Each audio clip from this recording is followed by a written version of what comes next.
How has James changed the punt return game for you? James has done a good job the last couple weeks that he's been here, and I liked him when he was coming out of school.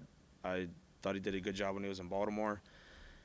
Very good judgment, good hands, smart kid, very hard worker, detailed, and is a guy that is going to get downhill. When Hey, by the way, you jinxed me. You jinxed us. On the penalties, you jinxed us. You jinxed us. We'll be cleaner this week. We'll be cleaner this week. when Andrew decides to go after a guy for his practice squad and you know him, does he come to you? Do you contribute to that? Yeah, they'll tell me what they're thinking, or guys that we could possibly bring in. So yeah, they've asked me about a handful of players. That was a guy that we had talked about. Yep. Is that someone that can return some kicks for you guys? Is that it? He has done some of that for us, and we're always looking at the guys on the roster that can do more. So felt like that's a thing that we can look at, moving ahead. Returners, is it sometimes just innate skills? Is it just that some guys get it and others, struggle to kind of figure out the nuance to being a good returner? Yeah, there's a lot of, when it comes to punt return versus kick return, you don't see as many guys that are able to track, judge the ball, have the hands to be able to catch a punt. It's not an easy thing to do. There's a lot of variation on it when the ball's coming off the foot. So there's really only a handful of those guys on each team that can do it. Fortunately, we have a good one right now. James sort of compared it to playing center field in baseball. Would that be an apt comparison in terms of fielding punts? Sure, I think so. When he first came here, the first day that we went out and caught balls off the live foot, he had mentioned that he had played baseball a lot, and that helped him with his ability to track and judge the ball. So yeah, I think that there's definitely some similarities there. What about Bubba, the tradition of I don't know anything, but it seems like Mike Ford is really good at covering kicks. Am I Mike right? Ford? Yeah, Mike Ford he's a good coverage player for us. He's the thing about Mike is he's relentless. He's obviously has really good speed, and he's tough. And when you have those traits at the positions that he plays for us, you're going to have production, and he's done a good job. And he would have even more. He's missed a couple. He missed one at Pittsburgh. He's been close on a few others. He'd be really at the top of the league, honestly.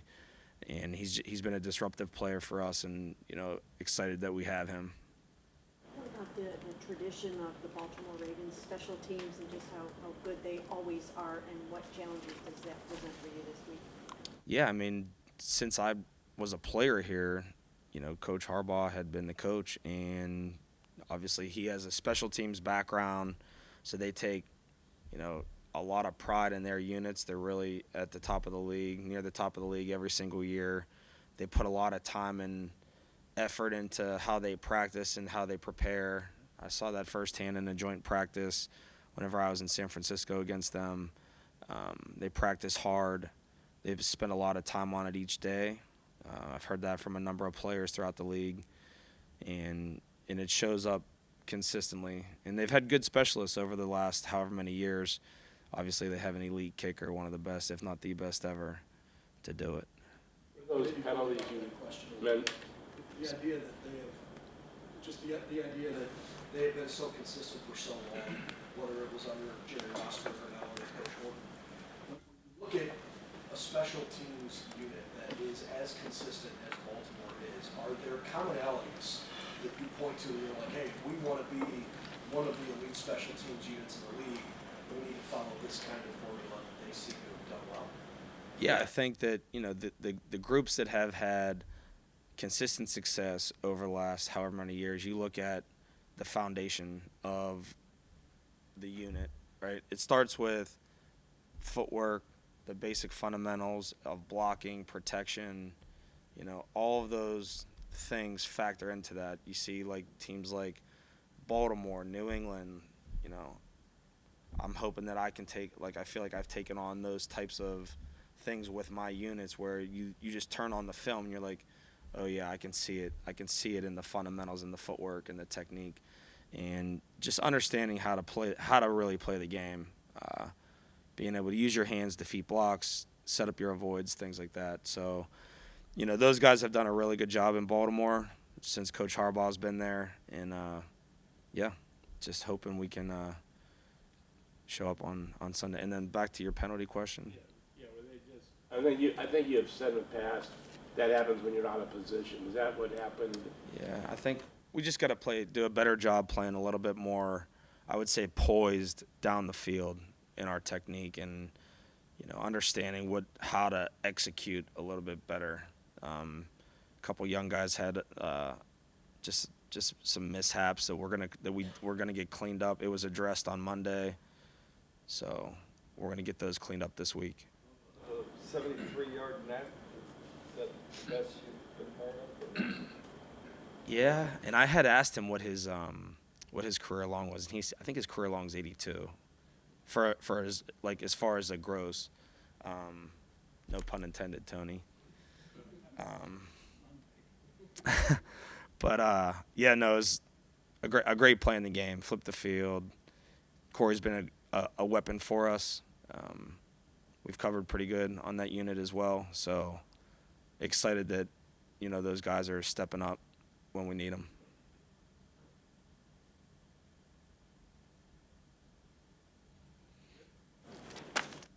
Appreciate it. Thanks. The second long pass to Cooper was 20 to nothing. Right. No, but you think just having that on video creates an advantage to let everyone else know that there's still lots of deep threat despite all the shoulder problems? Oh yeah, there's no question. I mean, you know, he threw the ball accurately down the field all day, so that was good. Getting him back out there was awesome. Felt like he was close to back to normal. You know, he missed some things early, shorter, but the long balls were indication of where we're heading. We're really happy. Why might it be almost easier with that kind of an injury to hit the long ball than the shorter? It is. I think so. You know, as a thrower, it's a longer motion. You're putting more body into it. You know, your legs are involved more as opposed to the shorter ones where you may not get your full body into those throws and rely more on just your shoulder strength. But that'll continue to grow. Alex, how much difference will it make with your offense, to have Deshaun back compared to DTR when he wasn't, you know, really expecting to play that first game? Yeah, big difference, I hope. You know, that's the plan going in. You know, have a good week of preparation. You know, Deshaun's played this group before, so know what to expect there, and he played well last time he played him here at home. So after what you said about the long balls, do you think his shorter throws, which, you know, were not to his satisfaction, were the result of the injury than the longer throws? I think so. Yeah, that and just, you know, knocking that rust off again. Now, the first couple throws, I was like, man, he missed those. But then you look back on the tape, there's some circumstances that come up where the receiver maybe took his eyes off and slowed down a hair where it was a little too far out in front. So as I watched the tape, I felt better. Alex, how do you, I mean, now you had to practice yesterday without Dewan. Like, how are you approaching that tackle spot or both tackle spots? Yeah, just really, you know, Kev said it best. We're just working through everything right now, all the different possibilities, and, you know, we'll obviously let that go all the way up to game time to see who's there. But you know, James has always worked hard. He's played both sides. You know, does a nice job when he gets in. So, but we have other options, and we'll see. We'll let that go right up to game time. How unsettling is it against a pass rush like the Ravens had?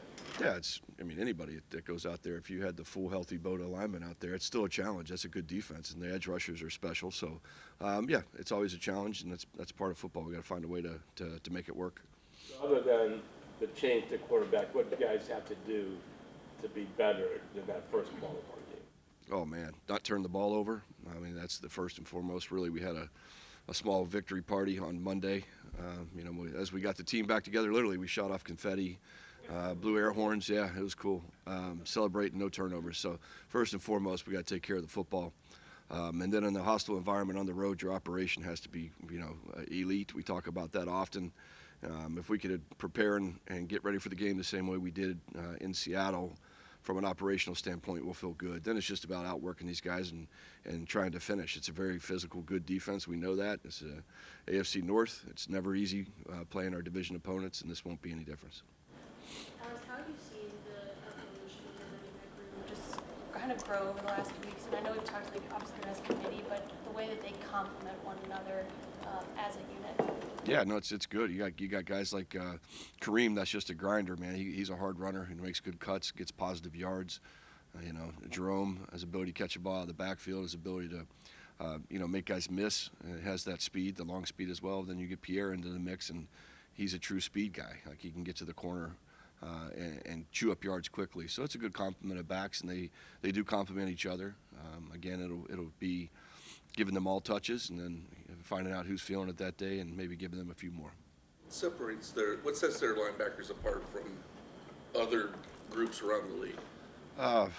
Freakish athletes, big bodies, their instincts and their ability to diagnose, play schemes, I think is what separates them. Definitely, two of the elite linebackers in the league, probably one of the better duos in the league. So, it's a challenge every time you play those guys, and we gotta be up for it for sure. They pressure with those guys. They do a lot with those linebackers, and it's a team that rarely plays dime because they want to keep those two players on the field at all times, and I don't blame them. Kevin's talked about the attention that defenses give Amari week in and week out, and he's still having a really productive season for you. So how's Amari able to do that despite the attention? Well, for starters, he has to be patient, I think, and he has been. The last throw to him in the game was something that those guys came up with on the sideline. Every third down, Amari was getting doubled, and oftentimes they were doubling from low and not getting back over the top. So those guys saw that on the tape and brought it to our attention. We dialed it up and drew it up real quickly on the sideline and then executed it in the next drive. So finding ways just to find balls for him, whether it's moving around, putting him in motion, hiding him in the backfield, whatever we need to do. But very productive player for us, and teams are definitely doing their due diligence and trying to take him away. A lot of focus is on Amari as far as his production goes. How do you get more production out of the rest of that receiving core? I know David's a big part of the pass game. Sure. Jerome and that, but just from a receiver standpoint, it just feels like, other guys are getting targets, but the production's coming from Amari, and that's about it. So how do you improve that? Well, anytime you double one guy, you're going to have to single some other guys up. So we got to win our one-on-ones there. Elijah's done some really good things for us as well. Said just really getting into it now. Expect to see him have some more productivity. And then Dave's playing at an elite level right now from the tight end position, both in the run and the pass game. So finding ways to spread the ball, using the backs more in the pass game, all that's available. I know Nick Harris has kind of become your fullback, although it's never really been officially announced like that. Is it fair to consider him on the offensive line this week, given all of the challenges you guys have in tackle? Yeah, he's a Swiss Army watch or knife for us, really, so he can get in there and do a lot of different things. We'll still continue to use him in multiple spots. Yeah. Pretty good. All right. Thanks, guys.